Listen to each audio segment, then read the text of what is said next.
Hey, it's Conrad Thompson. Thanks for checking out the podcast here on YouTube.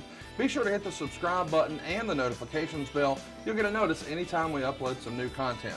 And when I'm not asking Bruce, hey, how big was Batista's? Well, you know. One of the things I like to do is help people save money. And if you're watching this video right now and you're in a 30-year loan, man, you're overpaying your single biggest bill and you may not even realize it. I want you to do a little experiment for me. Take your calculator out, multiply your monthly house payment by 360 payments. That's how many payments there are on a 30-year loan. That big scary number, that's your total of payments. You're looking at that number? You know you can do better. Keep more of your own money right now and go to savewithconrad.com. Or maybe you've got credit card debt. Man, it's not a matter of if I can save you money with that. Your average interest rate on a credit card is more than 20%. And by the way, all the interest you pay on those credit cards, it's not tax deductible. Whereas the mortgage interest, well, that is tax deductible. So if you owe this debt, it's up to you how to pay it back. Doesn't it make sense to get the cheapest rate possible and the greatest tax deduction possible? Find out how much money you can save right now for free at savewithconrad.com. You don't need perfect credit. Even scores in the 500s can be approved, and it's no cost out of pocket. But maybe best of all, we're licensed in more than 40 states. We can help more families than ever before. But how much can we save you? Find out right now for free with a quick quote from savewithconrad.com. What happened when? WHW Monday. And now, let's go to the ring. And here's your co-host. Hey, it's Conrad Thompson. Hey, it's Conrad Thompson, and you're listening to What Happened When? With the voice of your childhood, Tony Schiavone. Tony, what's going on, man? How are you? What's going on with you, buddy? How you doing? Man, I'm excited to be here. Of course, it's another week taking a look at all things 1986, and this is going to be a fun one. The Nature Boy has taken his rightful spot as the NWA World Champion, and I'm sure we're going to be talking a lot about that today on the show. Yeah, we'll be talking a lot about that. It's amazing that when I'm backstage at AEW, how much the Crockett era comes up in conversation. Yeah. With the guys who are wrestling now. And of course, a lot of them were 90s guys. And I get that because of their age, but there are some that remember the 80s and want to talk to me a lot about the old studio days at TBS and how that was and all the stories from back there. So it's something that resonates not only with fans, and thank you very much for that, but it also resonates with people in the business. Because if you think about it, is it fair to say this is where Ric Flair became a household name? Yeah, certainly on TBS. You got to think Right. 85, 86 is when he started to really be in the prime time. Right. You know, this is really before cable TV was what it's going to become. So this was the first super station. So I think you would argue 85, 86, 87, 88. Those were some pretty big years. And then, of course, cable started to become more and more common. And as we cruised through the 90s, you know, he was all over the place. But yeah, I think right in here, you know, when people go back and they quote Ric Flair promos, they're usually quoting something from the Crockett set. They're not usually quoting a Nitro promo. Don't get me wrong. People loved when he would, you know, take his clothes off and throw them in the crowd, or elbow drop a book, or get down to his underwear and handcuff himself to the ring. Those were hilarious skits. But the stuff that people still talk about are these Crockett promos with that iconic backdrop that we've seen every week here in 1986. Yeah. The terms, what's causing all this? Yep. Limousine riding, jet flying, son of a gun. Yeah. His famous promo, the spilt liquor, you know, that the one you just sort of teased, that was from 85 with his whole deal with Landell. Mm-hmm. And I mean, to this day, it's everywhere. You know, people are doing it in sports and on rap and all over the place. Great influence he had on the business, and obviously Dusty and many of the guys back in this era had a big influence on the business. I think not only promo wise, I think being able to work wise. I want to kind of stop our train of thought here for a second and say something about Peggy Latham. Oh gosh, yes. Which we haven't had a chance to discuss yet. I mentioned the story online, and first of all, Peggy recently passed away from South Carolina, friend of the shows, but more than that, a friend of the business, and really a friend of the business. She was, and we're probably going to see it if we I don't think she ever came to the TBS studios, but obviously she was everywhere in South Carolina. We see some footage probably from South Carolina. We'll see Peggy there in the front row.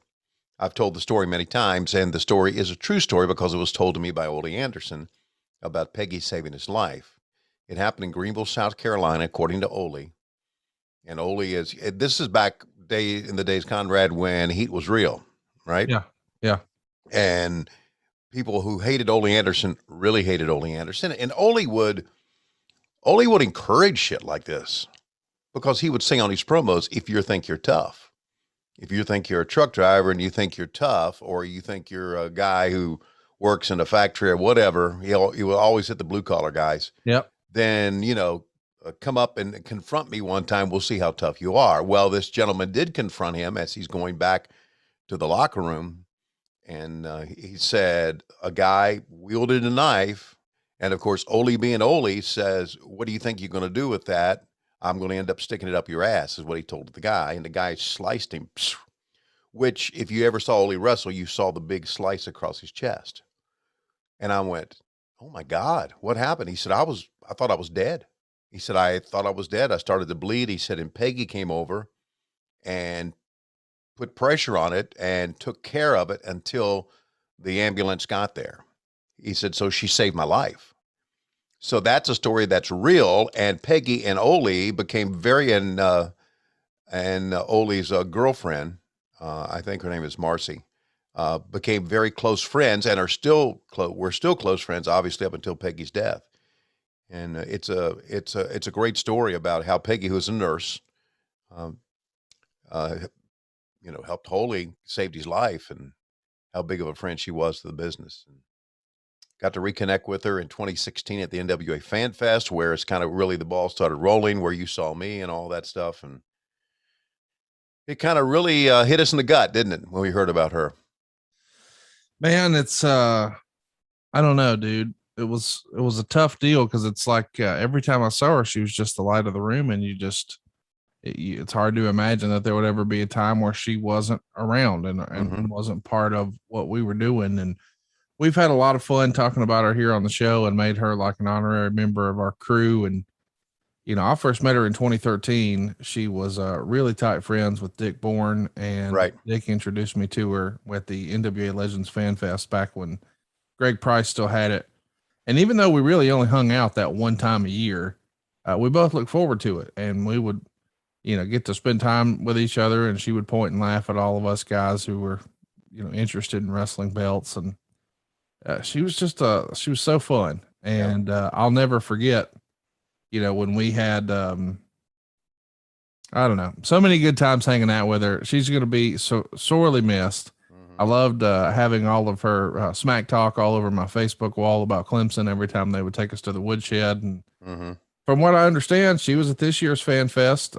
This year it was a different outfit putting it together, but it was could have been my last opportunity to hang with her. And I had a family reunion that weekend, so I didn't get to make it. And I regret it, man. Tell those people in your life that you care about that you love them before it's too late. You never know when it could be the last time.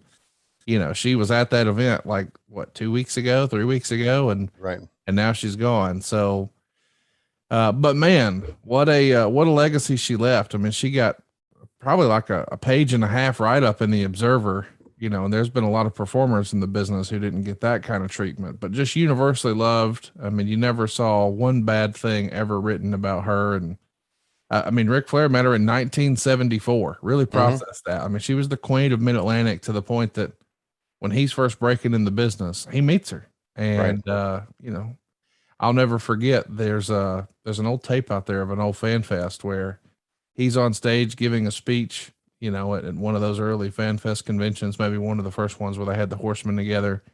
And he's in the middle of telling a story, and he sees Peggy, and he stops and he says, "Oh my God, Peggy Latham." And it's like, imagine, this is quote unquote just a fan, and he just stops in the middle of some blackjack or wahoo or whatever story to shout her out. So sorely missed. One of the great people I've had the good fortune of meeting in wrestling.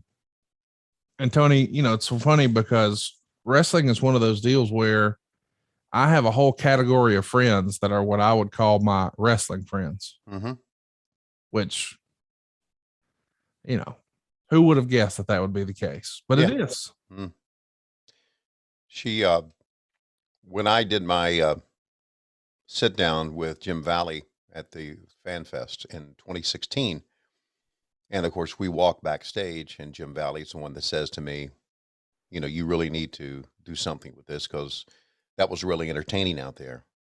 So I walk in the back into kind of the green room, and Peggy's back there because, you know, it's Peggy, right? You don't allow basically fans of the Fan Fest back in the green room, but you allow Peggy.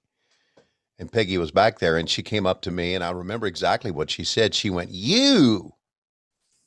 And I went, "What, me?" She said, "Yeah, you. You stole the show today." And I said, "That means a lot, Peggy, coming from you." She said, "Well, I just had so much fun watching you and listening to your stories." And of course, we took a picture. I posted the picture on social media, and she had that Southern, you know, lady drawl, as only rednecks from South Carolina have, and yeah, she'll be missed. I can't believe she's really gone, man. It's just one of those deals where, again, you just assume somebody's going to be there forever. And I'm glad that you're here with us today. Let's try to get the train back on the track here and talk about the silly shit that we talk about here on the show sometimes. Yeah, there's a lot of silly shit to talk about. Now we're in the summertime, and we are past the Rock and Roll Express Super Summer Sizzler Tour. I'm not so sure if the best of 7 is concluded yet with Magnum and Nikita. It's going to be one of the discussion points here that we're going to go into. But we're heading towards the rest of the summer, and unfortunately, we're heading towards the fall, which means the end of Magnum's career, which I don't really want to dwell on that. But still good times, still good business, Jim Crockett Promotions, and this is kind of the last big summer, wouldn't you say, for JCP? I mean, it's the biggest. Yeah, it is the biggest. We were in Pittsburgh, of course, on the Friday, this past Friday, and we had the Impact TNA Championship, of course. Yeah, and which Christian won in a great match with Kenny Omega. So after the show is over, Taz comes backstage, and I'm backstage, and there's Taz, there's Tommy Dreamer, and there's Shane Douglas, all backstage.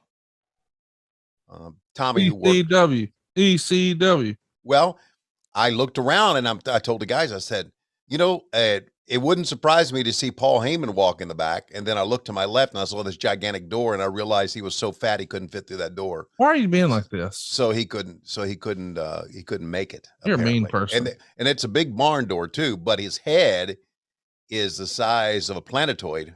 So what is a planetoid? Oh, that comes from So I Married an Axe Murderer. You never saw that movie? Yeah, but I mean, it's not a movie I reference. Okay, I reference the movie all the time. It's one of my favorite movies. So anyway, he's just, I mean, even a barn door couldn't get back. I mean, that's a 1993 movie, right? Yeah, it's with.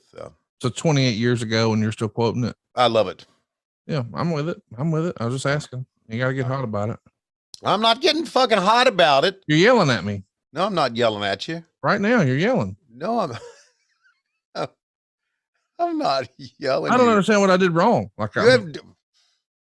You haven't done anything wrong, motherfucker. Let me ask you something. Did you see all the craziness, the shenanigans over the weekend? Obviously I did not. Well, did you know that we had Ric Flair and Kenny Omega in the same ring chopping each other over the weekend? I did not. When did that happen? It happened on Saturday night at Triple Mania, which is like the AAA WrestleMania. Right. And Andrade was challenging for the Mega Championship, the big belt in AAA, which Kenny Omega proudly holds. And Kenny had Conan in his corner, and Andrade had the Nature Boy Ric Flair himself in his corner. Very cool. So Ric Flair, I believe, made his Triple Mania debut, and there was some physicality in the ring. How about that? Wow. So Rick got physical? You'd have to ask your champion, Mr. Kenny Omega, because he was on the receiving end of a little chopperooski. And Flair did not get chopped back? Well, probably not, because at Rick's age, he gets chopped, he's going to shit his pants. So Are you talking shit? Because I'll make sure that you get chopped later today. really? Yep. He won't chop me. Oh, really? No, he won't fucking chop me. Why's that? Because I held the microphone when he became a fucking star. There you fuck. I fucking said it. How's that for So you and your you and your fucking daddy-in-law? You keep running that mouth, and I'm just gonna have him do a run in AEW, and just if he can run in on Triple Mania, you think he can't run in on AEW? Bring his old ass in, okay? I'll kick that walker out from underneath him. Oh, really? Yeah. Boy, you're talking a lot of shit for a known dick tucker.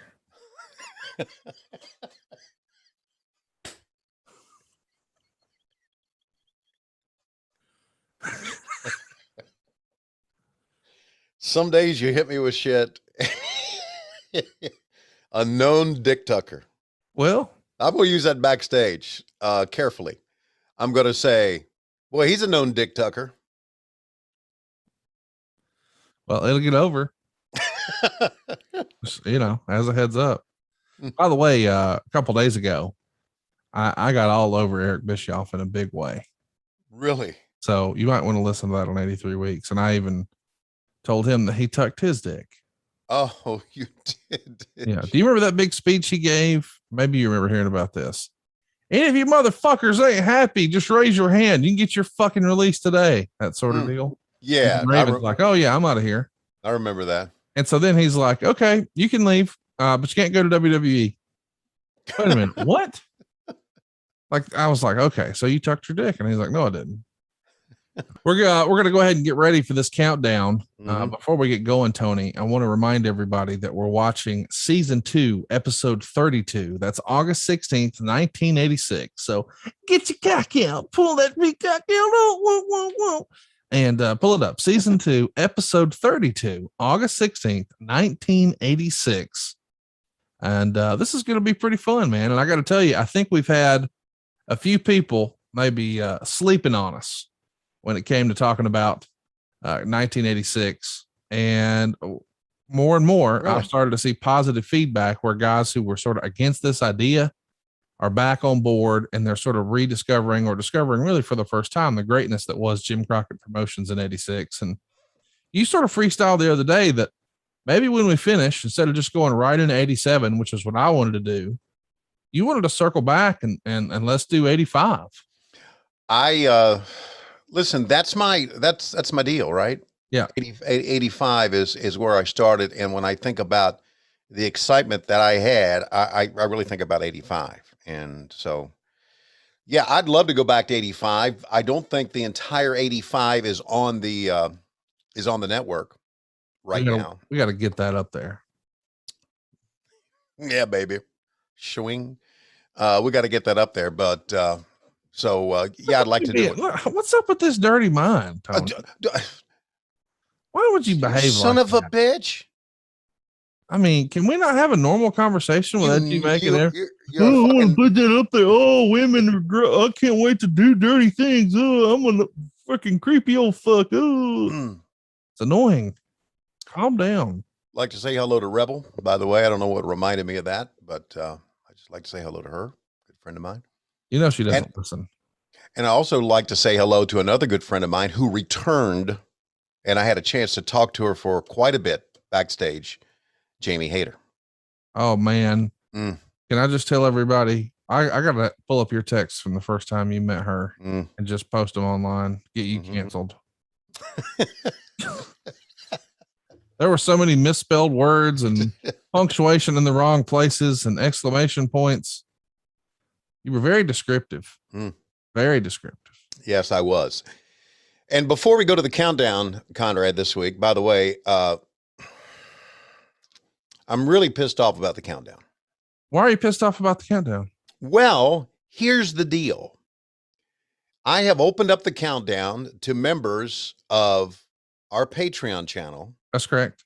Low Key Big Hogs, That's Glass correct. Bottom Boat Riders. That's correct. Send me in your countdown. And Accurate. It's like, come on, guys.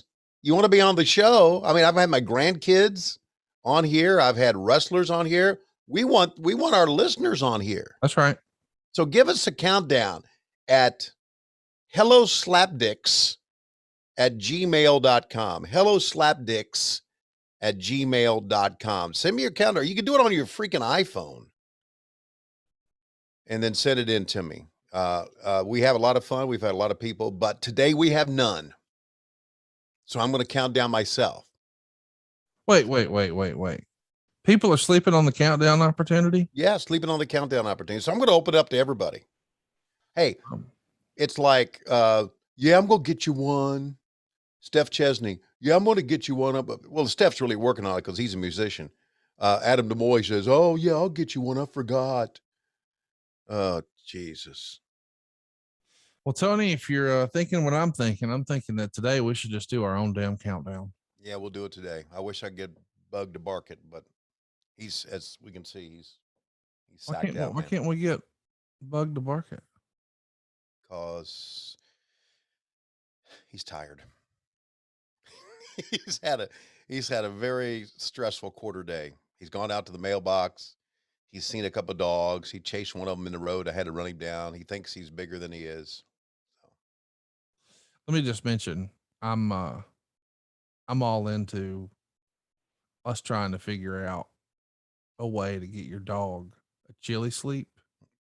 If it means that he's well rested and then he can bark a countdown, that's a home run. That would be great. We'll work on that. How's that sound? I'm for it. Okay. And I'm for watching this show. Yeah. And so I'm going to do the countdown, and all you low-key big hogs and glass bottom boat riders who have not turned in your countdown can kiss my ass. Oh, that's hurtful. We There it appreciate is. your support, folks. Season 2, episode 32, August 16th, 1986. Tony Tone, let's get dirty with that countdown. Here we go. 3, 2, 1, play.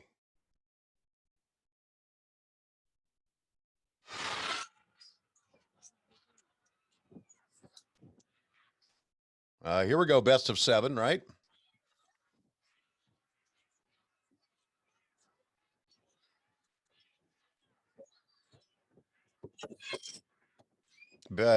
Drop kick.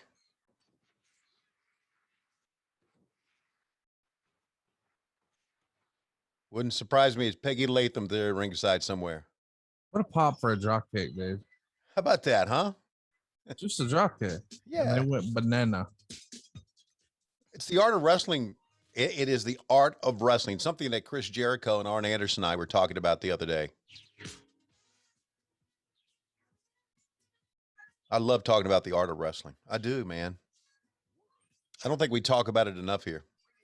Great wrestling action, sanctioned by the NWA, National Wrestling Alliance. Everybody, and welcome to World Championship Wrestling. I'm Tony Schiavone, along with David Crockett. We welcome you back to the very best in wrestling, the NWA. And right off the bat, we have to tell you, once again, Nature Boy Ric Flair is the heavyweight champion of the world. He defeated the American Dream, Dusty Rhodes, just last week in St. Louis. However, David, 2 days prior to that, a match took place between Dusty Rhodes and Ric Flair in Kansas City, and that had a great impact on that match in St. Louis. That's correct, Tony, and we're going to show you fans exactly what took place in that match. And also, we can tell you at this time for the U.S. heavyweight title, the best of 7, it's all mounted up at 3 apiece between Magnum and Nikita. That is great, and fans, we've got footage of that match too. Okay, let's bring in our special guest host.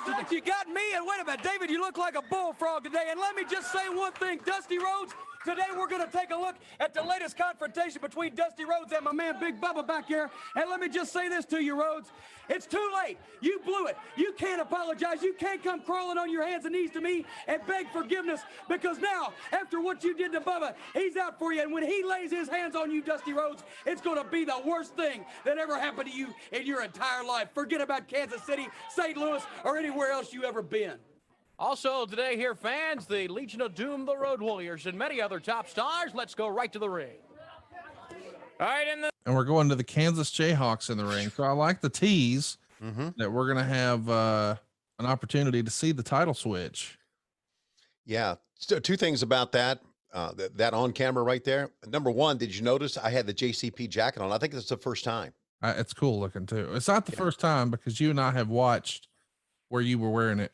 Really? Yeah, maybe a few weeks ago. But yeah, this summer, summer of '86, first time I remember seeing you wearing it. Yeah, debut it. And also, I noticed all the papers we had, all our formats that we had. How much Yeah. do you think those things would be worth if we would have held on to those? Oh, there's no telling. Oh God, what it's just amazing that, and those things were just thrown away. What do you think the old 6-man title would have been worth if you wouldn't have thrown it out? Like, keep it up, motherfucker, and I won't try to get it. Well, oh, that'll show me. Yeah, it'll show you. I've never had it. There's a chance you can get it. Hey, by the way, I want to mention, we're talking about old nostalgia, Mm-hmm. and you may get pissy about this. But here at the end of the month, the NWA's got wrestling at the Chase again. Really? Yeah. I only mention it because we were just talking about St. Louis in the open there. And I was like, man, I kind of forgot that at the end of the month, that's going to happen again. And from what I have to admit, obviously this predates my fandom, but I saw that they did shows there from like 59 to 83. Did you ever see any of the wrestling at the Chase programs back in the day? I may have seen footage of it. I'm not sure, but I don't remember it. I just think it's cool, that it's one of those sort of forgotten, like we're watching this fabulous studio wrestling here. And I think wrestling fans today you could sell tours of just this room y'all are filming this in. Mm-hmm. And imagine the cool stuff that could be done if y'all actually tape some stuff, since you have that Turner relationship. Mm-hmm. But then you've got the ECW arena and of course the Sportatorium, and it looks totally different, by the way, the ECW arena, but the Sportatorium's been torn down and the Omni's been torn down. And there's so many of these classic buildings. Like even if you were more of a quote unquote indie fan, the big building out in Reseda that the Bucks used to run all the time for Pro Wrestling Guerrilla, that's gone. And it's just cool that this was sort of a forgotten venue or unattainable or out of reach or whatever. And now that Chase Park Plaza Hotel is going to host wrestling again, at least one more time, I think that's cool, man. That is cool. There's also the Sportatorium in Tampa that they used to tape Florida Championship Wrestling from Florida. That is still there, although it's been converted. I'm not so sure they even have a big enough room in that place now. I've seen that. That is not, that's not too far away from downtown Tampa. Yeah, those old arenas bring back some great memories. And I've mentioned to you, of course, we mentioned a lot. Okay, I'll take the heat for it. I mentioned a lot of shit that never gets done, right? Like, I'll get you the 6-man belt. Right. Right. You Schiavone a lot of things. We know that. Well, Schiavone is not correct. Okay, I'm a busy man. Okay, I'm busy. All right. I don't have mortgages to write, but I'm busy. I'm out of town every Tuesday, Wednesday, and Thursday, and sometimes every Tuesday, Wednesday, Thursday, Friday, and Saturday. It depends on, look at Bobby Jagger's picking him up by the hair. I still would like for you and I to go to the old TBS Studios and shoot something. Please. I would love that. Yeah, just, I guess we would have to bring Silva with us, which means the audio would suck. But, we could go tape something there, record something there, and it would be good. It would be great. Here we go. Oh, wow. Right back to Cornette and the Russians. What do you think these Russians are going to be saying here, Tony? Let me look in this camera right here and say that I'm an American. That's right. I'm an American. One of these days, I'm going to be the blacktop bully, and then I'm going to get fired. And also, Mike's going to get fired. That's right. Mike Graham's going to get fired as well because he allowed juice. Can you believe allowed juice? Well, I hate juice. As you can see my forehead many, many times. They never fired me. It just goes to show that in the middle of the 90s, when a television network ran a wrestling company, they did not know how to wrestle. Look at the marks on my forehead. Look at them. Look at the marks on my forehead. I'm not Abdullah the Butcher, but I could stick a quarter up in here and it would stay. It would stick. Now we're here talking about the best of 7 for the U.S. title. And we're also talking about getting juice on TV. But the guy to my right, he doesn't know how to get juice. Do you know why? Look at his forehead. He'll never get it. Why? Because he doesn't want to get juice. He doesn't want to do the old school shit. As a matter of fact, why is this fucker even my nephew? Why couldn't we get someone else? There has to be another meathead in Minnesota that can shave his head and speak Russian. But no, we got this guy who won't even juice and pisses off all the guys. Do you know what I'm saying? One of these days, Jesus is going to come down and enlighten him about getting juice. That's right. Look at my forehead. Look at the blacktop bullies. I mean, the Repo Man. Shatoata. I don't get juice because I don't have to. Look at my body. It's big enough. Mega TA on the 7th match, you'll get the juice. I won't bleed. You see, because me, I'm getting ready to get married to Miss Alabama. No juice. No juice. Jesus says no juice. Shatoata. If you get juice, you're going to go to hell. That's right. Do not take a razor blade and cut your head. Look at Uncle Ivan. Look at the marks on his head. Look at the blacktop, the repo man, axe or smash, whatever he was. Look at him. He got plenty of juice. And now he's trying to be a Russian. Well, I try to be a Russian as well. That's right. But I have the body and do not have the blade. And what's this big fucking Bubba doing in behind us? Has he ever done anything? Will he ever cut his forehead? I think not. We got to go.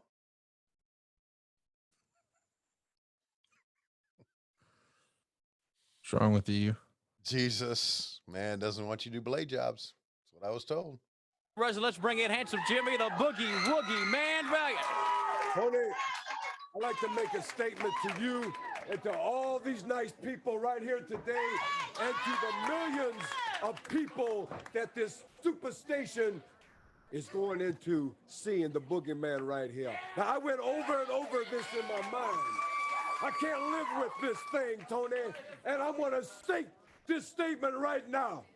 If I don't beat Paul Jones and shave his head before this year is up, then I will quit the thing that I love best, professional wrestling. The only thing that I have ever done in my whole life. Now, Tony, I don't know even if this could be possible because Paul Jones is avoiding me. I do not have a match with him. It's a very short time, just 2 or 3 months till the year is up. Do you understand? I don't even know if Paul Jones will give me a match. But if I don't beat you, Paul Jones, if I don't shave your head, Paul Jones, I will quit professional wrestling. Jimmy, the Boogie Woogie Man Valiant. Fans, we're ready with more action, and let's go to the ring. So putting his whole career on the line. Wow. And yeah, wearing a bandana. I don't want anybody to see that he too is a bald-headed geek. And here come 2 bald-headed not so geeks. The Road Warriors, looking like real life action figures, gonna take a couple of hapless souls to the woodshed. Yeah. This guy with the orange tights on, that Hawk is getting ready to. Ooh, how about that? A drop kick. Is that Pablo Crenshaw or Tom Pittman? I don't know who it is, but he's awfully familiar. I think it's Pablo Crenshaw. He just looks. He looks like. Well, looks like Pablo on the outside. Okay. All right. So this is Sergeant Pittman's uncle then. God dang. Did you see that? Yes. They don't get no shit, man. You're going to get beat up.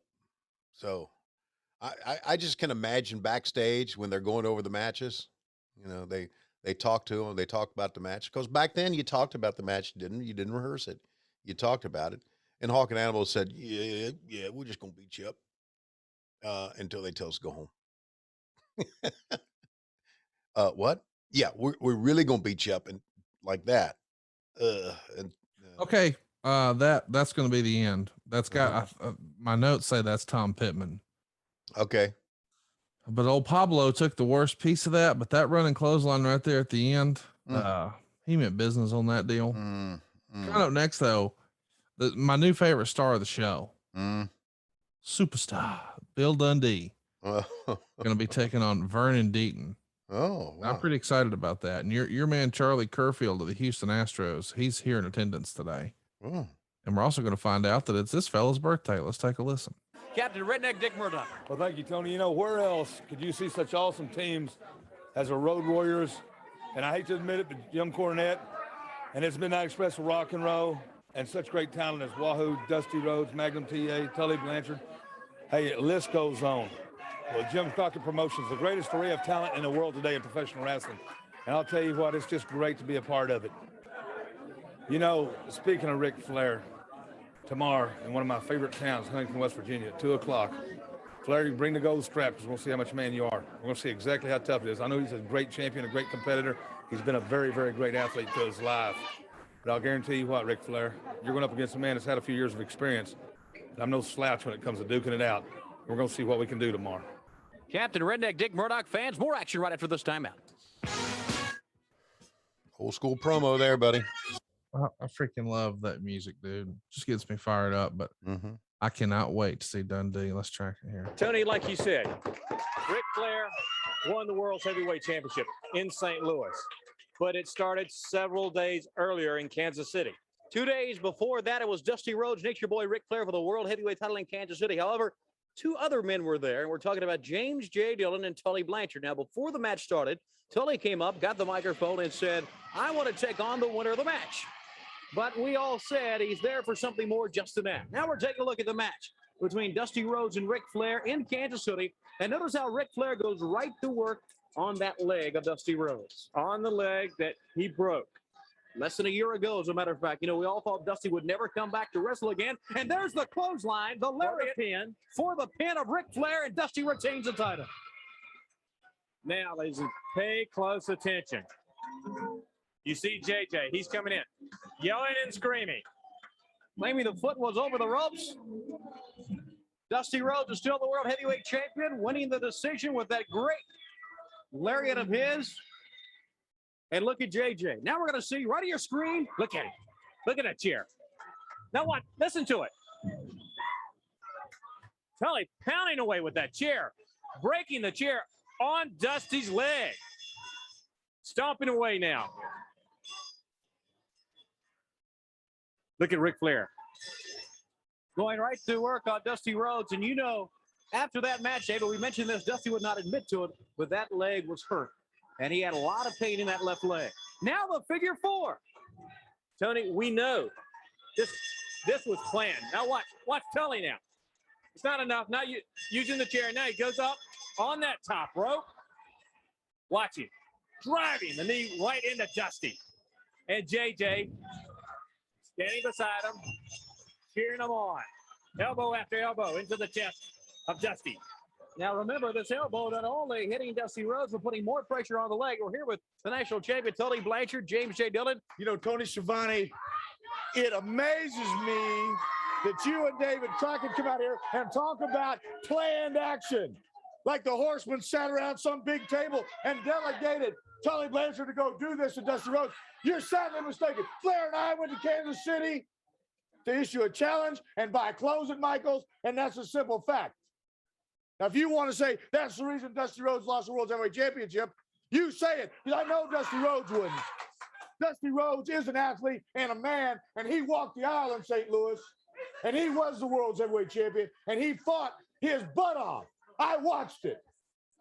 On that day, a better man won. Ric Flair, one of the 4 horsemen, my best friend. You people want to take something away, you go right ahead. Dusty Rhodes was the World Heavyweight Champion for the 3rd time. You, David Crockett, wouldn't know what it was like to put a jockstrap on.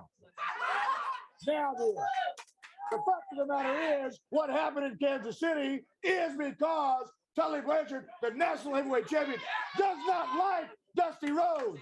Cannot stand the man. Ole Anderson cannot stand the man. Arn Anderson cannot stand the man. And Ric Flair cannot stand the man. That is the reason why the Horsemen are out here and why we are what's happening in professional wrestling. And you can take that to the bank. Fans, when we come back, we'll take a look at that historic match in St. Louis. Man, Tully was on fire right there. Yes, I felt the same way. Hell of a promo from Tully. We had shown this footage the week before, so this is kind of lead in. You ready for the title switch? It's set now. We watched Ric Flair go for that leg. Then we watched Tully Blanchard take that chair. He went straight for the leg, pounded away on it. Flair put the figure 4. And then they wait and go to St. Louis. St. Louis, one of the greatest matches in the history of wrestling. It's a capacity crowd at the arena in St. Louis as Dusty Rhodes defends the NWA World Heavyweight title against Nature Boy Ric Flair. Remember the pain Dusty Rhodes has suffered at the hands not only Ric Flair, but Tully Blanchard. And we're going to notice as we're well into the match right now, Ric Flair against Dusty Rhodes. We see Flair now going off. Dusty, notice the left leg, David, heavily taped. But that will not stop the athlete Dusty Rhodes at all. Dusty never saying anything to anyone about that leg. Now watch, Ric Flair takes it, goes for it again, takes a chair. Right on the leg of Dusty Rhodes. Dusty down on the concrete floor as we take a look once again. Flair going right up towards the rope. Now Dusty in so much pain, could not even get up at this time. And Flair back in the ring. You know, we've mentioned this before. I love this angle of this match, Tony. The camera angle? Yeah. Yeah. Gene Ligon's the referee. Of course, Gene has wrestled a couple times, and Flair's trying to get him to start that count. Let's take a look. It's such that Dusty Rhodes laying on the floor, does not even try to get up, just rolling around. But the man that he is, he sucks it up. He starts coming up to get back in that ring. He could stay out, take the count, and still be the champion. But no, he rolls back in. And now what does Flair do? Goes right back to that left leg. This was planned. And better believe this is pain. Right up against the ropes, all the way now down on the leg. Flair, as you can tell, feeling good right here. You know, David, you were there, and it was one of the greatest matches ever. Oh, yes. Both men were giving it 100%, as you can see, and Flair evidently with a game plan to stick with that leg and doing exactly what he wants to do. Dusty is such pain, he couldn't even protect himself there. That leg is limp. Once again, bottom row, all the way down. You're talking about all the way putting pressure not only on the ankle, but on the knee also. And Flair goes after the leg once again. Still stomping right now. He jumps up. Dusty hops right back up. He didn't even think he could walk a second ago. And now all the energy he had, puts it back up, and there's a bionic elbow. Rhodes ready again. Right there, that leg stopped him from it. He gave out. That was the same move, that lariat that won him the match in Kansas City 2 days before. But now he does it. Now he goes for the pin, but they're too close to the ropes. There's the leg. Now the referee, Gene Ligon, saw that the leg was on the ropes. Dusty thinking the match is over. And now Gene Ligon says, no, leg on the ropes. Continue the match. Dusty thinking it's over, and Flair goes right to the leg again.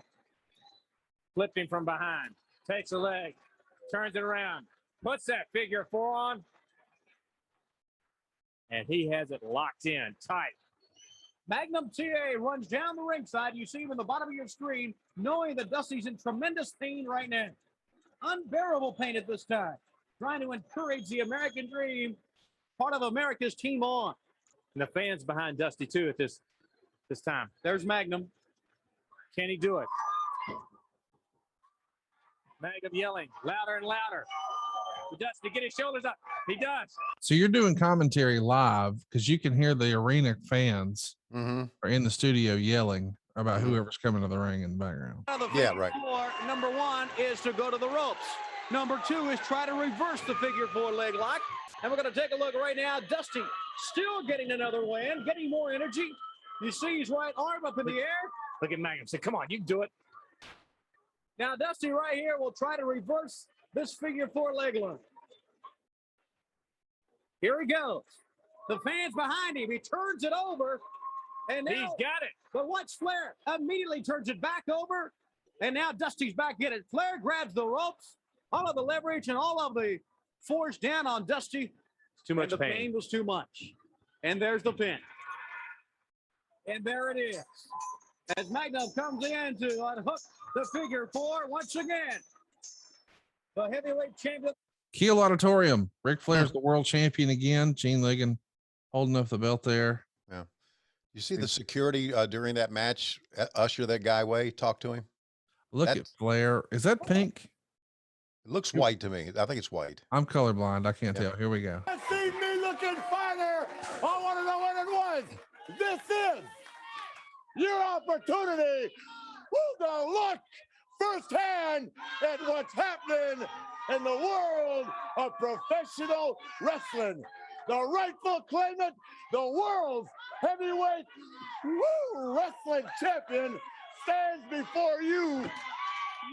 Look at his only a world champion out of look. Now, Tony Schiavone, you said it yourself, Dusty Rhodes, a great champion. He'd have to be a great wrestler and a great champion to represent the National Wrestling Alliance. You see, we don't specialize in rock and roll music. We don't specialize in Hollywood. We specialize in professional wrestling. In other words, if you want to wrestle the Road Warriors, you got to be a man. If you want to wrestle Murdoch, you got to be a man. If you want to wrestle Blanchard, Ole Anderson, Arn Anderson, the Russian, if you want to wrestle the Express, you got to be a man. That's what the National Wrestling Alliance stands for. A bunch of tough men that aren't afraid to walk the line. And you see, Big Dust, even though I don't like you, there's no disrespect in walking the aisle with that bad leg, knowing that you had to face the greatest wrestler today. And David Crockett, just like Dan Marino or Jim McMahon would do, if there was a quarterback, a slow quarterback out there, he'd be throwing it all day long. I saw Dusty Rhodes, had a bad leg. Not my fault Blanchard did that, but he had a bad leg. I went for it, and here I am to tell you, that I am Slick Rick. I am Space Mountain. And I am the World Heavyweight Wrestling Champion. And tonight, Atlanta, Georgia, the Omni.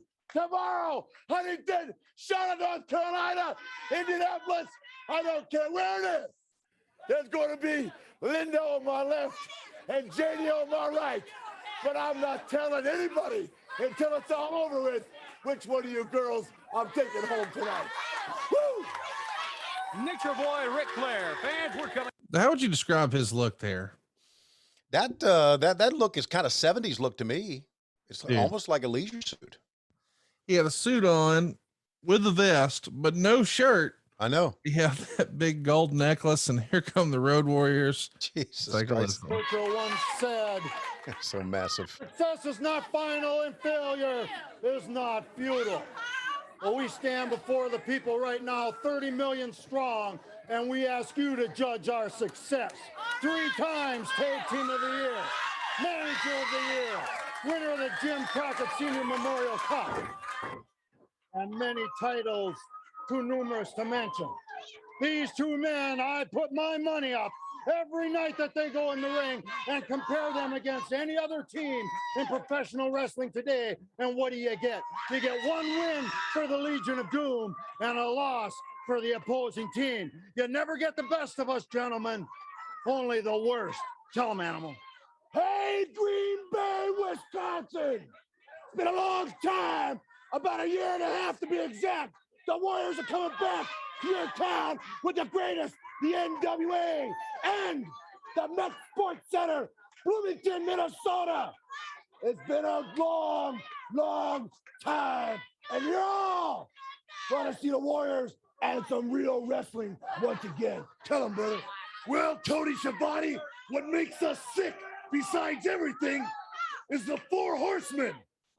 We will never forget what the 4 Horsemen did to us. They will never forget, because we ain't gonna let them. They're riding the edge. And we're the team that when they're teetering on that edge, we're just gonna give them a little shove right over the edge. And that'll be the end of the 4 Horsemen. The Warriors are the team that does what they say they're gonna do it, and then we go out and do it in front of your very eyes. No, we're not like everybody else. We're not so worried about titles and belts like everybody else. What's important to us is getting people in the ring and beating them up good. Tony, when my boys are bad, they're very, very good. Gracious Paul, Legion of Doom, the Road Warriors. Fans, let's go to the ring. Well, here's your buddy. Superstar Bill Dundee against Vernon Deaton. Oh, man. We got to be quiet on the set for this one. You know,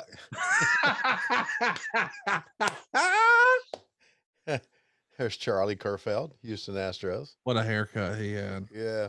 Hey, I never, I'm always amazed, even years later, and so many times we see him, when you see the Road Warrior stand there with me. Oh, the scale. Oh man, it's just, there's nothing like it. There's just nothing like it. And Hawk was scratching on his pec right there, and you could see that it was red. And when he scratched, you could see the scratch mark, the white. And it reminds me that there was one constant smell in wrestling from the 80s, the 90s, and even today. They put that red hot shit on themselves. Red hot. That's it, right? I called it hot stuff, but it's red hot. Yeah, it is hot stuff. You're right. Right. And that smell is still it's still there today because they still use it. And it has stood the test of time. The makers of that have made money a long time. Hot stuff, high definition optimizer oil. It's still around. Wow. Man. And buddy, they were the purveyors of it, the Road Warriors. You could tell. Woo! Oh, it was red. It's white. It's going to go back to red. How about superstar Bill Dundee, buddy? And you know, we have mentioned over the past couple of weeks, even months, about the passing of Donna Eaton, and then of course, unfortunately, of Bobby as well. And Donna was Bill's son. Bill's So Bobby Eaton was his son-in-law. His son-in-law. That's right. So, and as the story goes, by the way, Bill, who'd been around the wrestling business forever, and you know, promoter, booker, performer, done it all. He forbid his daughter from hanging around a wrestler and dating a wrestler, and then eventually she had to fess up when things started to progress with her and Bobby, and he flipped out. And then after he calmed down, he said, "Well, who is it?" And allegedly she said Bobby Eaton, and he said, "Oh, well, he's okay." Yeah, which he was. But the idea was, you know, God damn it, there's no way my daughter's dating a wrestler. I fucking told you all this shit. And then who is it? Bobby Eaton. Oh, well, never mind. That's okay. Because, you know, wrestlers have been seen, you know, they're like you. They're just running around trying to, oh, I want to be your friend. But really, you're trying to get some of that coop. I mean, that's what you're doing. And, you know, everybody knows that. Why does Rebel come to mind when, never mind. By the way, I thought it was ironic that the first time you played pitch and catch with Britt Baker, she was pitching and you were catching. Isn't that something? That just fits the narrative. Hey, that was a great day for Britt Baker.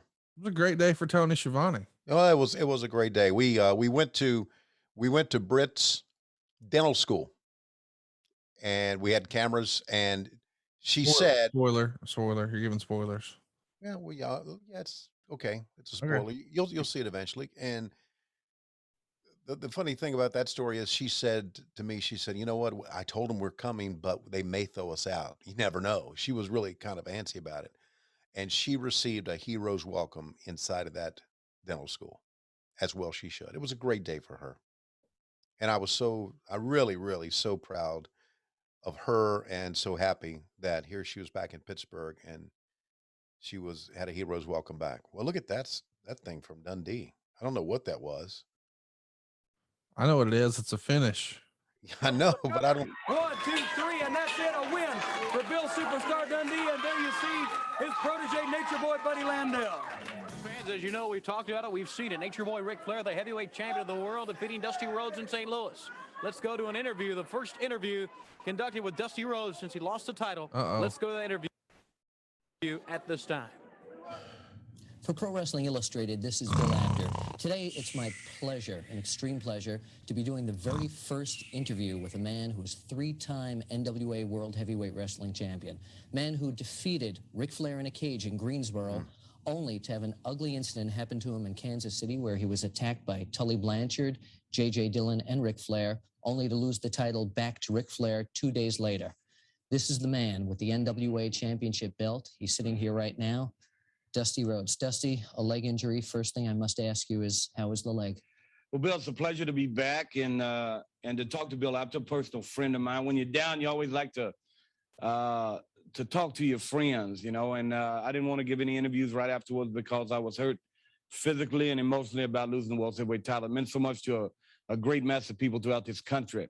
And Dusty Rhodes, the American Dream, represents the National Wrestling Alliance and Jim Crockett Promotions. And it's the major league of wrestling, as you say often, Bill Apter, throughout this country, throughout this world. And I want to tell you about the National Wrestling Alliance. That is like the NFL. It's the big time. And there's a lot of regional champions and a lot of champions that wear belts. And there's a lot of champions that are movie stars and wear belts. This is where you get down and do it. This is where it is survival time. This is the oldest and most coveted sporting title in the world. Nature Boy Ric Flair once again has the World Heavyweight title. Ric Flair beat me in St. Louis, Missouri. And there was nobody that jumped in. There was no outside towel being thrown in. I was defeated. For 3 seconds in my life, I lost something that meant so much to me and my family and the many fans out there. Dusty Rhodes, injury or not, makes no excuses. Ric Flair holds the most coveted sports title in this country, bar none. He wrestles for the National Wrestling Alliance and Jim Crockett Promotions, the biggest worldwide governing body of professional wrestling ever in the history of wrestling. So Dusty Rhodes has to regain the World Heavyweight title. It's very simple. I have to come back and do what I know I can do. And the many fans know that Dusty Rhodes can defeat Ric Flair, the World Heavyweight Champion. Tully Blanchard, Iron Ole, Anderson, J.J. Dillon, the Four Horsemen, took it upon themselves to make 1986 the year that Dusty Rhodes, the American Dream, would no longer be in wrestling, that this thing would all be over. Well, that's not going to happen. Because millions, not thousands, but millions of American people have that same dream Dusty Rhodes has, Bill. That same dream of being somebody, doing something and making some of yourself. The American dream lives. The belt is what dreams are made of. Nature Boy Ric Flair, his dreams, his life, his livelihood, his cars, his women, his personal attire is all wrapped around that World Heavyweight title. So now that we have to regroup, millions of people throughout this country, we have to regroup. Some ain't gonna come back with me, that's fine. Because if you can sit out there in your living room and say for 3 seconds in your lifetime, there was nothing ever bad happened to you, then you're lying to yourself. So in 3 seconds, Dusty Rhodes lost the World Heavyweight title. It's history.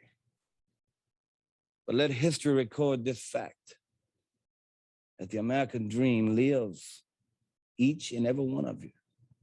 And I'm coming back to get it. And Tully Blanchard, 86 is gonna be the year you personally have no pins to walk on, no wheels to run on. So let it be, Bill Apter, that Dusty Rhodes, the American Dream, is back. I feel great.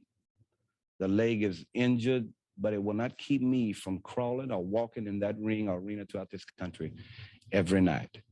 The American Dream is coming back for what belongs to him. It wasn't bad. Dude. I like it. Yeah, that was very good. This is a good show so far, man. Oh, and yeah. I feel like we're just getting started. Here's Jimmy. And right now, the degenerate members of this studio audience are trying to taunt my good friend Paul Jones, but Paul, all they're doing when they call bald-headed geek is calling Jimmy Valiant. They're not going to interrupt me. Well, let me tell you something right now. When I stepped off that Delta plane this morning, I said I smell excitement in the air. Something good is going to happen to me today. And then, let me tell you something about Manny Fernandez first. I offered Manny Fernandez a great deal amount of money to join the Army because I knew that he was unemployed now that since Valiant was defeated. And Manny Fernandez, I think he has more talent than he has brains. But let me tell you something, Manny. You're going to take the money because everybody has his price. And Jimmy Valiant, the bald-headed geek, let me tell you something, Jimmy Valiant. You're finished. You know, the only thing that defeated you and the reason you're a bald-headed geek because you had a dream. And where you failed is you didn't follow through. And I followed through on my dream, and that was shaving your head. And Shaska Watley, the barbarian, T.J. Khan, the great Baron von Rathke helped me because I, Paul Jones, #1, has friends. And you say you're trying to put something in people's minds around here that they're not going to buy. And that is, you say that I am running from you. It's the other way around. I am here. I am challenging you to get in the ring with me. And I know one thing you didn't tell people about, and that is Manny Fernandez handcuffed to Shaska Watley. Well, let me tell you something. You think I'm a coward and I won't step in the ring? You're a beating man. All I want to do now is get you down the aisle so everybody can see the bald head shining under the lights, the humiliation, and you get in the ring and I'm going to slap you around, beat you, and kick you like a dog. And one thing more, you got 3 months. You said you will quit wrestling. Well, you might as well quit today, because with the army around me, you'll never get to #1 Paul Jones, and I will have my hair forever. The Schick match of the week in the ring. Did I hear that right? Go ahead. What did he say? Did he say shit match of the week in the ring? I thought it was Schick. Oh, Schick. Okay. Right. The sponsor. I thought he said. You thought he said the shit match of the week. We could get away with it now, but Buddy, you got to say that on AEW, because y'all can get one shit a weekend, as you know. And dude, it would be hilarious if it wasn't being used, and you could confirm it wasn't being used, and then comes one heel against another, like it's MJF or something. Ladies and gentlemen, we present to you the AEW shit match of the week. The internet would explode. You'd take the internet and put it in your back pocket. Be yours. Oh God, Todd Champion's in this one. Holy hell. Let's not put him in the ring. Dude, this is awesome. It's a pretty good 6. I mean, it's a pretty good 6, man. They're Todd's blown up right now already. Count me in on this shit, dude. What, the shit match of the week? I love this show. This is just a fun show. Oh yeah. I mean, this has a lot going on. I mean, we're talking about the best of 7 tied at 3. We're talking about Dusty losing the title, and both he and Flair doing very good interviews on it. We got a good 6-man. Jimmy Valiant saying that he will leave wrestling if he doesn't shave Paul Jones's head. Did you see one of the Turner people back there reading the newspaper? What the fuck? By the way, I wanted to shout out Dusty's promo earlier. I thought it was pretty cool when he was talking about, there's a lot of other regional champions in this world of professional wrestling. Right. There's some, other guys wearing other belts. There's some movie stars wearing belts. Just for context, the 3 big promotions here in '86. I mean, I guess World Class counts too, but the AWA had Nick Bockwinkel. Right.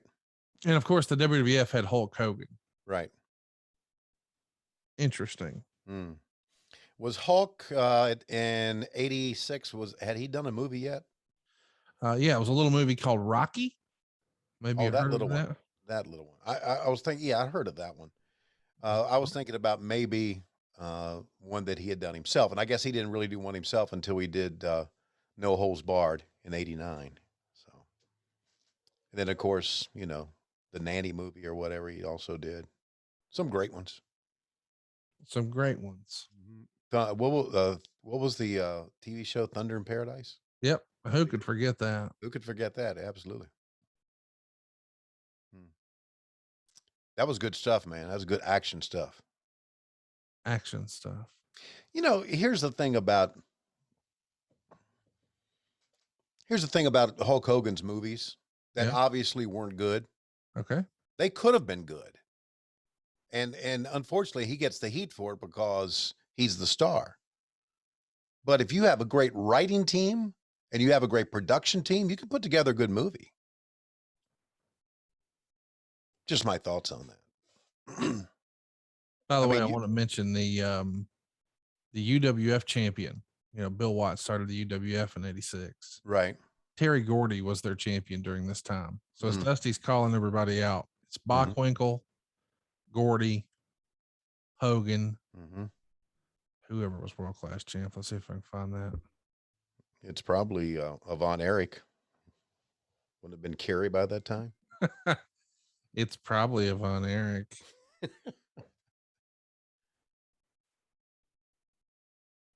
Man, I love watching Ole do his thing. Yeah, man. And listen, I'm trying not to keep coming back to this, but would you have ever imagined there'd be a world where Ole would outlive Peggy? No. God, it's just No. man. Not at all. I blame you, really. Well, I'll take the blame if you like, because you have nobody else to blame. Good move by Sam. I feel like you're being hurtful. Yes, intentionally. Why though? Because you're hurtful first. Here's Tully, man. You know, you just rag on me all the time, and then I fly back, and you go, "Oh, I'm here. You hurt my feelings." Why are you doing this to me, Tony? You because well, I don't know. I thought we were friends. So hey, can I say something about the ring apron? Is this a new ring apron, or have we had this for a couple of weeks? You know, No, that's usually the one you used on Pro. Okay, right. Or Worldwide. You used it on your syndicated show, but yeah, it's here for some reason. Yeah, because usually we just have. Oh, you know why? You know why? It's because y'all did a double taping here. I think. Okay. I could be wrong, but I think you're doubling up. Also, and Flair mentioned this too, which is kind of odd.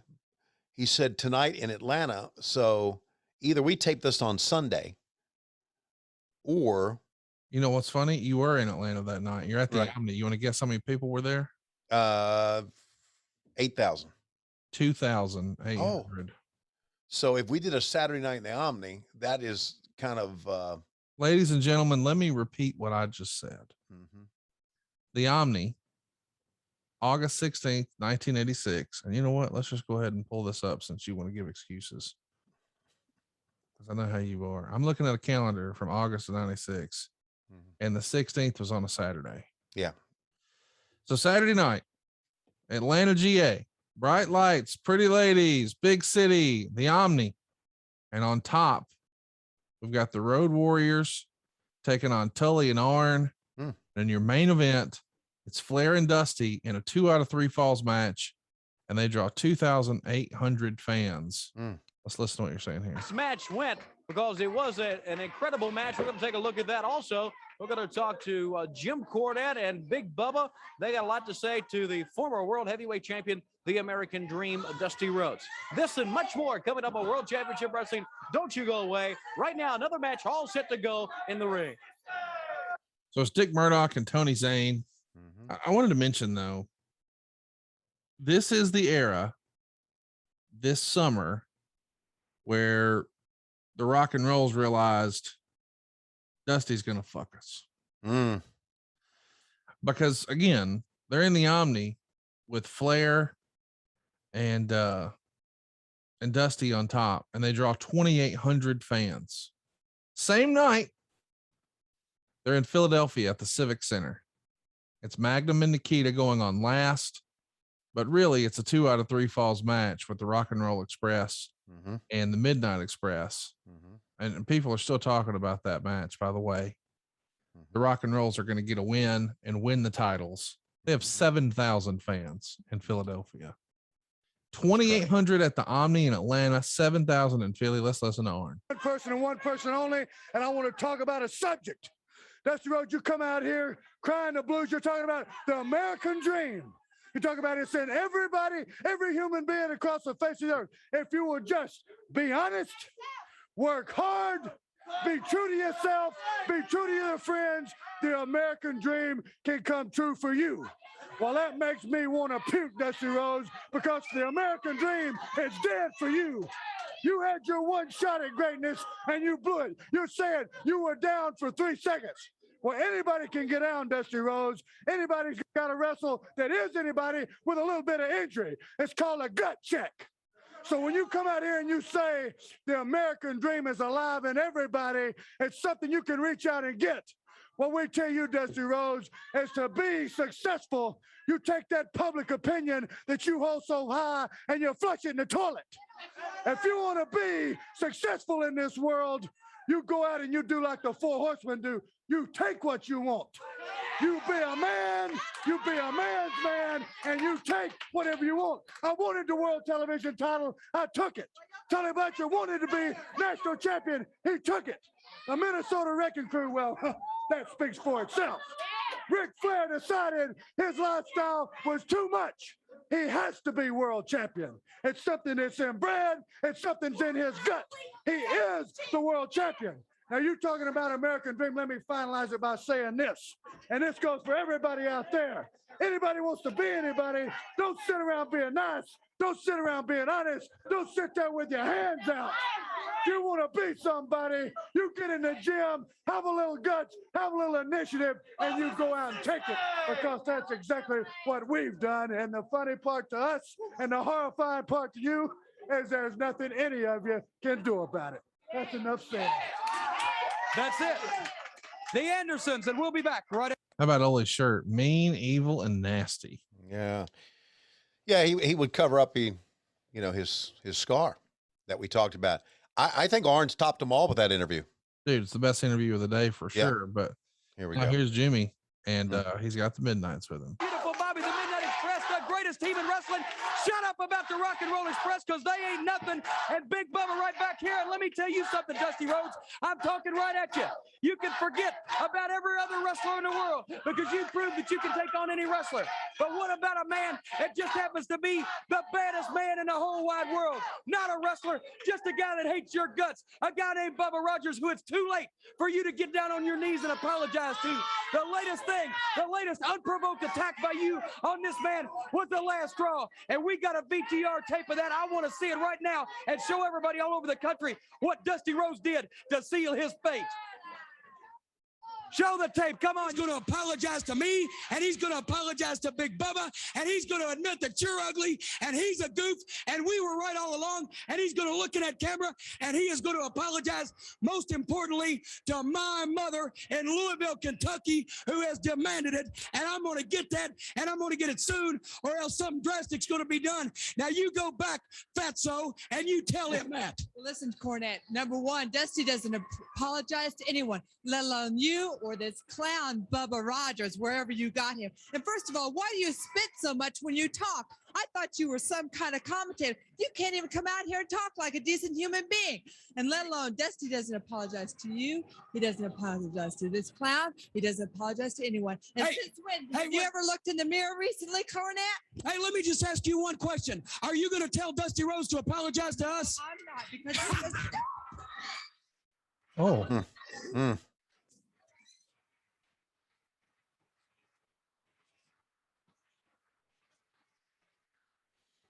Well, we got a fracas here going on. Yeah, let's describe what we're seeing here. When she said no, Bubba pushed Baby Doll down on the concrete, and immediately Dusty came from behind wearing a sport coat and jeans and nailed him across the back with a steel chair.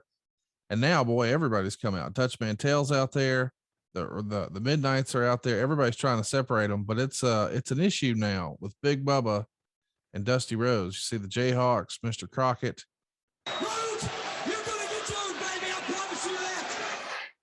And Dusty Rhodes, I want you to remember the sound of that metal chair crashing down on Big Bubba's skull, because that sound is going to haunt you. That sound is going to go through your nightmares, because it didn't faze the man. You've hit him with everything you could hit him with, and you've done nothing to hurt Big Bubba Rogers. But I'll tell you this, forget the title, forget St. Louis, forget Kansas City, and try to forget that pain shooting up your leg, because the baddest day of your life, the worst thing, the heaviest thing that ever happened to you is going to be when Big Bubba Rogers gets his hands around your neck. And then, Dusty Rhodes, you're going to rue the day that you were ever born. Let's go to the ring.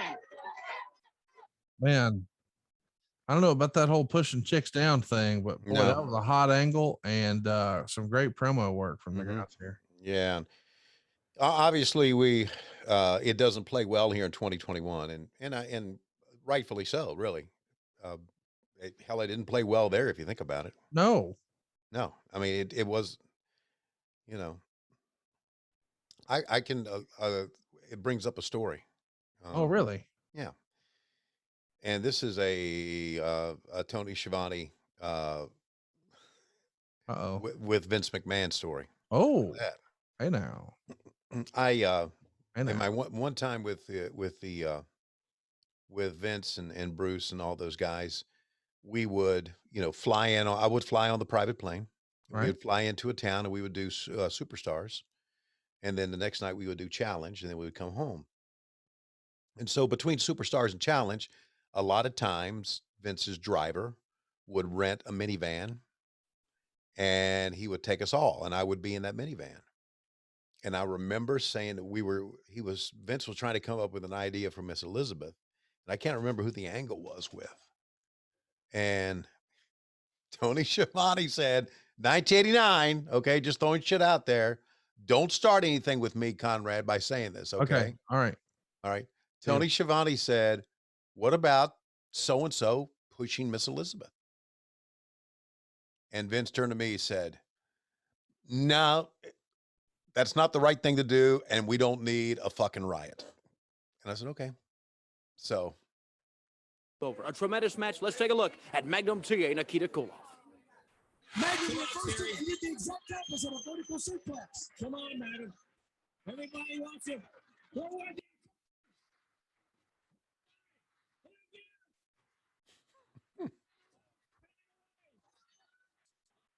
It's Nikita. Yes. He's going for the What's he doing? He already concentrated on Nikita. Where's Nikita? Pressure's not going to win the match.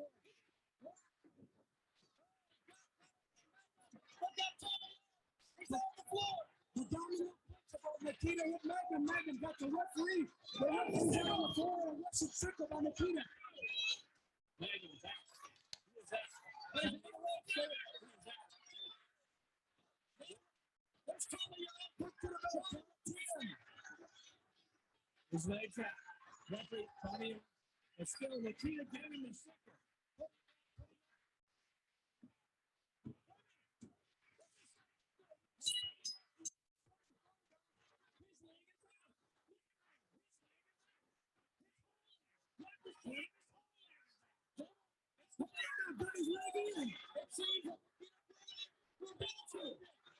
Yes.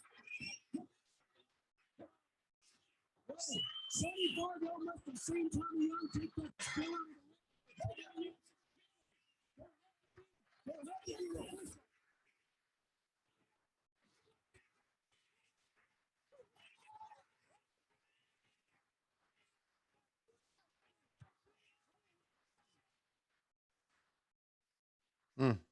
There it is, and here we're with Magnum TA along with Baby Doll.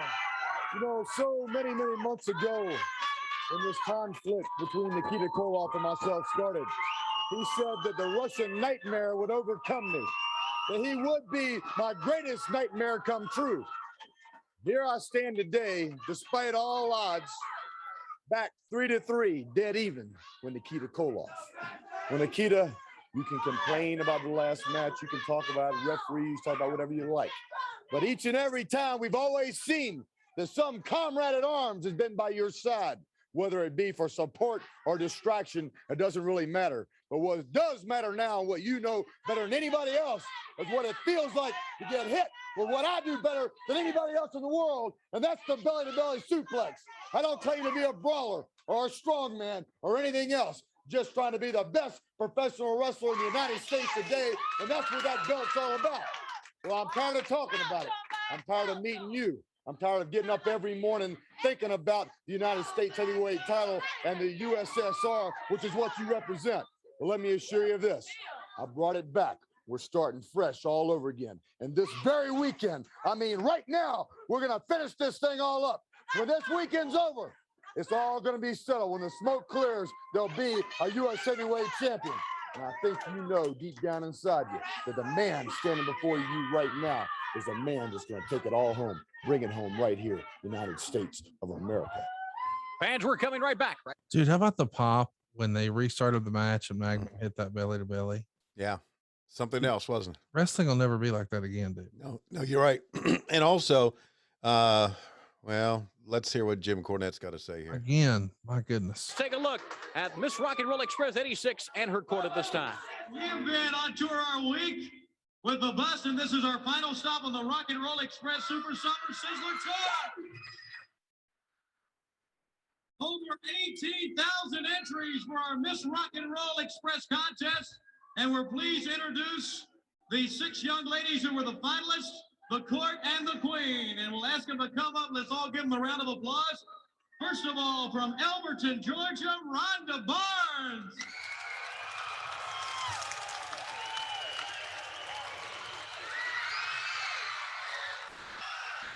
From Bainbridge, Ohio, Sandy Montgomery.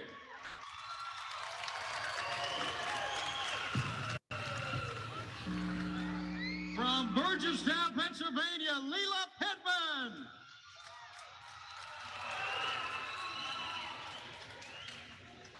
From Franklinton, North Carolina, Trudy Robertson.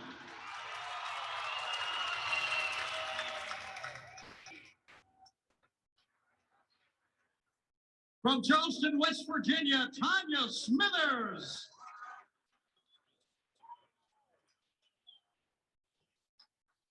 And please welcome with me, Miss Rock and Roll Express 1986 from Douglasville, Georgia, Dawn Terry. Sounds like a porn name. Let's give them a round of applause. 1986, Miss Rock and Roll Express in her corner.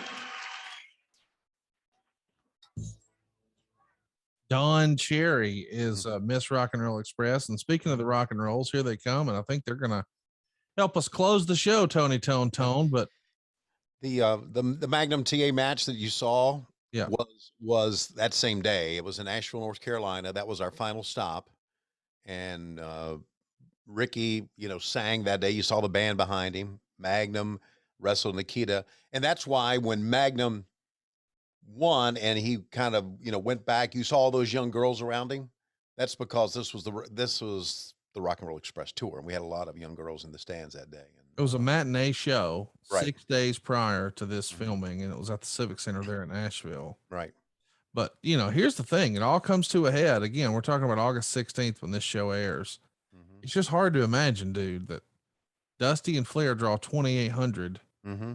But this match number 7 between Magnum, Nikita, and, of course, the Rock and Rolls in the Midnights for the tag straps does 7,000. In Philly. Yeah, well. Listen, I've mentioned this on many of our podcasts, and I'll say it again. It's not to disparage Dusty. It's not to disparage Ric Flair. Rock and Roll Express and Midnight Express, that was the thing. Yeah. Well, and here's why. It was new. They had seen they had seen the other stuff. Right. Exactly. And wrestling fans want new. And right. By the way, as a just a heads up, the WWE was running in Long Island that night on August 16th. With Savage versus George the Animal Steel, Orndorff and Junkyard Dog. But the main event was Steamboat and Jake Roberts in a snake pit match. They drew 6,500 fans in Long Island at the Nassau Coliseum. I think that's important. Just, they've got a pretty strong show, not too terribly far away, Long Island, New York, 6,500 fans, but you guys are drawing 7,000 here. Mm-hmm. With the Rock and Rolls and the Midnights and Magnum and Nikita. Yeah. And I think it's amazing. You say Randy Savage, George Animal Steel, Paul Orndorff against JYD, and all 4 of those are no longer with us. Take a listen. The 4 Horsemen and James J. Dillon and Ole, I know you got something to say. Well, I'll tell you this. Everybody thought that the 4 Horsemen were done. They thought that we couldn't do it again. Well, we're back on top. All 4 Horsemen together. Tully, Flair, Arn, Ole, and the guy that plans the strategy, the brains behind it, J.J. Dillon. Dusty Rhodes, I made the prediction 1986 is a year that you go down, that we don't see you anymore. I guarantee that's going to come true. The chair on the leg, that's the beginning. We got another leg, 2 arms, and that big head of yours, and I guarantee, before the year is out, someplace, it might be Chicago, it might be Green Bay, it might be Minneapolis, it might be hometown, but someplace we're going to get rid of Dusty Rhodes. Make book on it. I'll tell you what. What are you doing flapping that around a little bit? Rick will step in here. Arn, Ole. The other day, we were down at Myrtle Beach taking a little day off. We chartered a plane down there, and the Horsemen were sitting around having maybe a little brewski, looking at a few ladies on the beach. They're at the Marlin Quay.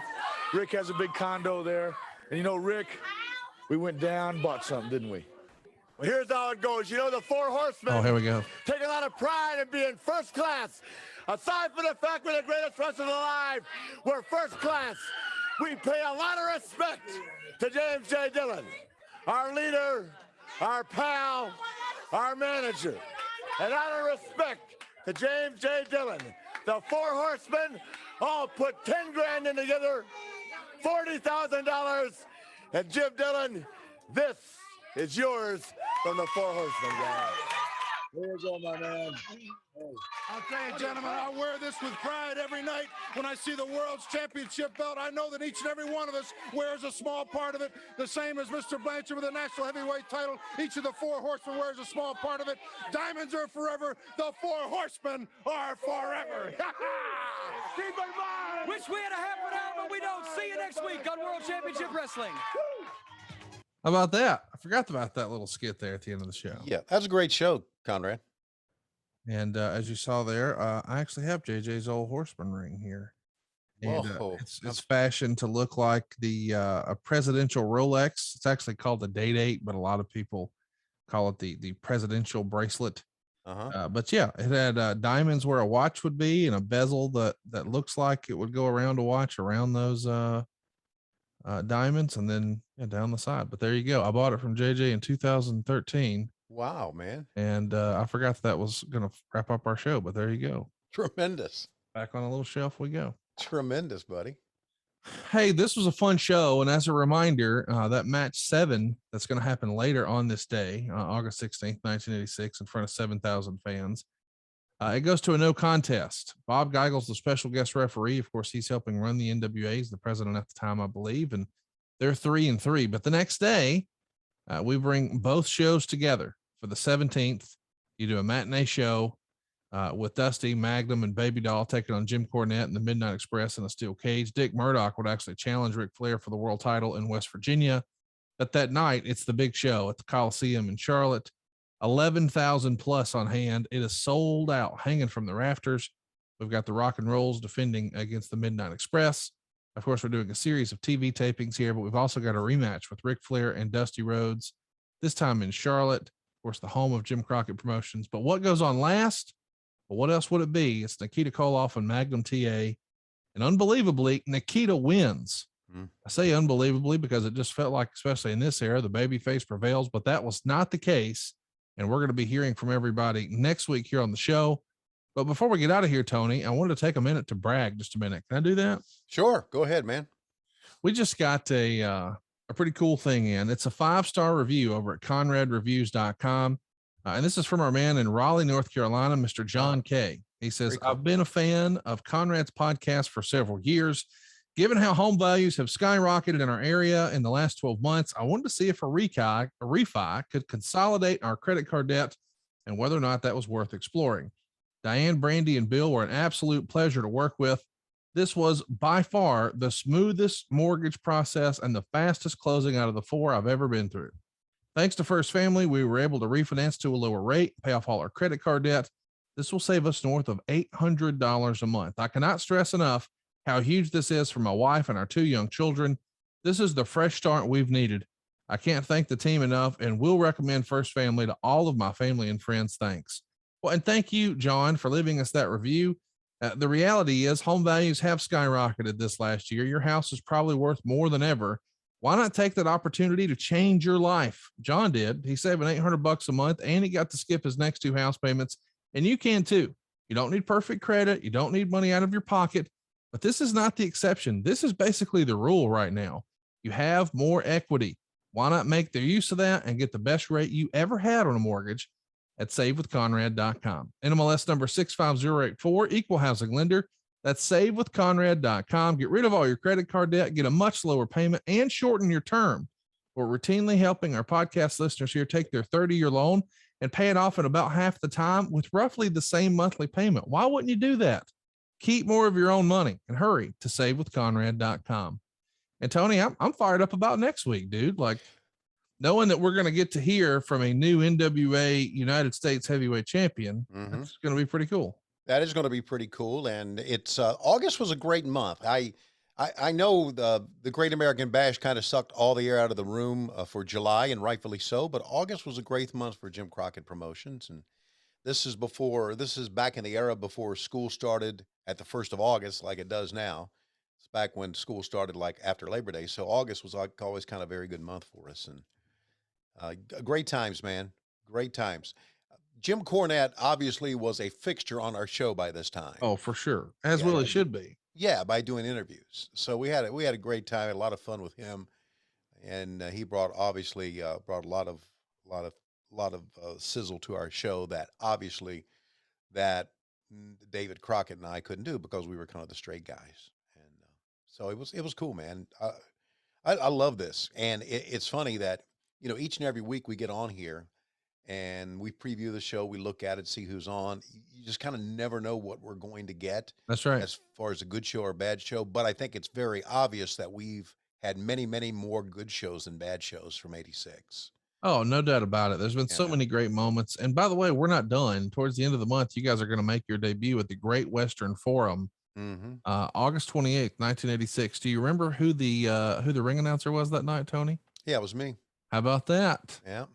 Lots of fun stuff coming, man. When you guys hit the West Coast, and it's crazy to think that as we're talking here, like 2 months after this, right? Magnum's done. Right. It's just so much is happening here in 1986. We hope you guys are digging it, and we hope that you're going to check out AEW tonight, Dynamite, and of course, if you believe the rumor and innuendo. It's going to be quite a show this Friday night when AEW makes their debut at the United Center. Unfortunately, I won't be in town for that one, but it feels like wrestling history might be made there if the rumor and innuendo is true. But either way, we're going to be watching, and I know it's not your thing, Tony, but then this Saturday night is SummerSlam, the biggest mass gathering for a WWE event outside of a WrestleMania ever. And I know it's not exactly your bag, baby, but anytime you got 45,000 wrestling fans together, dude, I can't wait to watch that just because it's wrestling's first big show post COVID, if there is such a thing as post COVID. And John Cena makes his return, I guess, to the ring.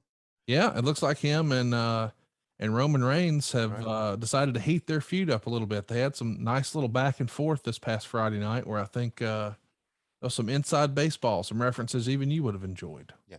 I don't think John Cena is going to have the toilet seat on his head that he had in the movie. And I say that because that's what they taught. That's what they called it in the movie. If you saw Suicide Squad, I haven't because I'm an adult. They said, "Hey, is that a toilet seat on your head?" So it was funny. John did a great job in that movie. I really, really enjoyed that movie. I know probably a lot of people shit on it, but who gives? Oh no, listen, I heard it was critically well received. A lot of my friends who know I don't like that type of thing, they're like, no, you would like this. Yeah. So I think the wife is going to twist my arm and make me watch it a little later today. But good. With that in mind, it feels like it's about that time. It is about that time. Ladies and gentlemen, here he comes to the ring, the Nature Boy, Ric Flair. Take a look at him in all his glory. And a big smile on his face. Thank God that he put his false teeth back in his head today. He's got that hair slicked back as only he could. Wait a minute. Here from behind is Conrad Thompson. It's his son-in-law. And he's got that diamond ring that he bought from J.J. Dillon that they presented to J.J. back in August of '86. He hit Ric Flair in the head with it, and Rick has shit his pants again. We're desperately out of time. See you next week on What Happened When. We come to you Wednesdays on Cumulus, but on Mondays exclusively ad-free for our friends on Patreon. Patreon.com/WHW Monday. And who could forget adfreeshows.com. Hey, it's Conrad Thompson. Thanks for checking out the podcast here on YouTube. Be sure to hit the subscribe button and the notifications bell so you get a notice anytime we upload some new content. And go save yourself some money right now. If you're in a 30-year loan or you have credit card debt, it's not a matter of if I can save you money. It's a matter of how much. Find out right now for free at SaveWithConrad.com.